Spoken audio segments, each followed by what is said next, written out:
Exode chapitre 21. Voici les lois que tu leur présenteras.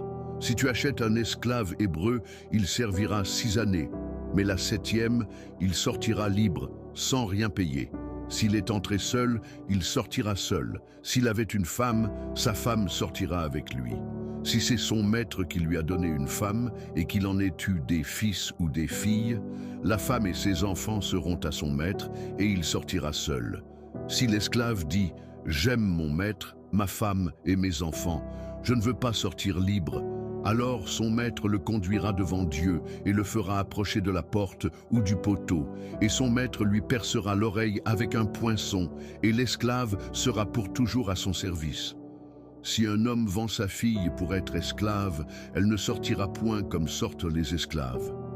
Si elle déplaît à son maître, qui s'était proposé de la prendre pour femme, il facilitera son rachat, mais il n'aura pas le pouvoir de la vendre à des étrangers, après lui avoir été infidèle. S'il la destine à son fils, il agira envers elle selon le droit des filles.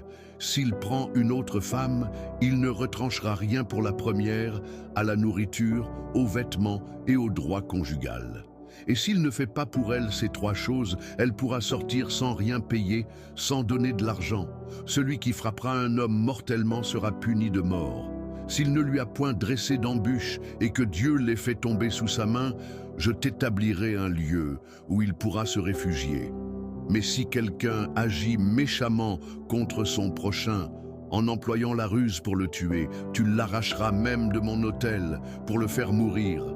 Celui qui frappera son père ou sa mère sera puni de mort. Celui qui dérobera un homme et qui l'aura vendu ou retenu entre ses mains sera puni de mort.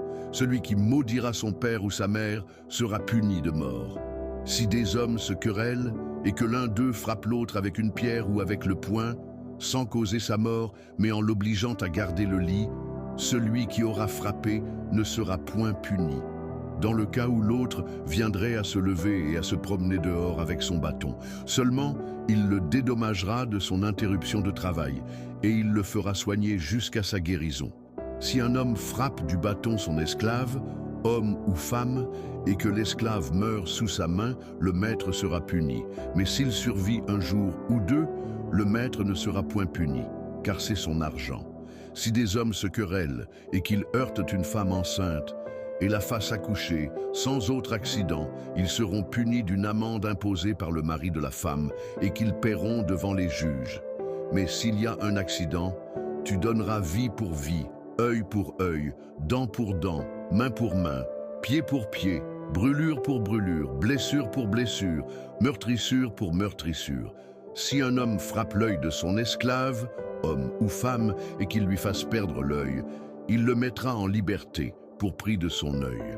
Et s'il fait tomber une dent à son esclave, homme ou femme, il le mettra en liberté pour prix de sa dent. Si un bœuf frappe de ses cornes un homme ou une femme, et que la mort en soit la suite, le bœuf sera lapidé. Sa chair ne sera point mangée, et le maître du bœuf ne sera point puni.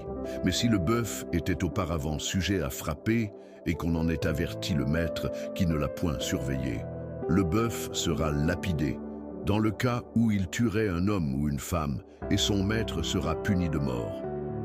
Si on impose au maître un prix pour le rachat de sa vie, il paiera tout ce qui lui sera imposé. Lorsque le bœuf frappera un fils ou une fille, cette loi recevra son application.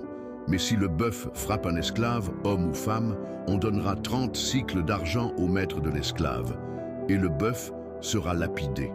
Si un homme met à découvert une citerne, ou si un homme en creuse une et ne la couvre pas, et qu'il y tombe un bœuf ou un âne, le possesseur de la citerne paiera au maître la valeur de l'animal en argent, et aura pour lui l'animal mort. Si le bœuf d'un homme frappe de ses cornes le bœuf d'un autre homme, et que la mort en soit la suite, ils vendront le bœuf vivant et en partageront le prix. Ils partageront aussi le bœuf mort. Mais s'il est connu que le bœuf était auparavant sujet à frapper et que son maître ne l'ait point surveillé, ce maître rendra bœuf pour bœuf et aura pour lui le bœuf mort. Abonnez-vous pour écouter la Bible.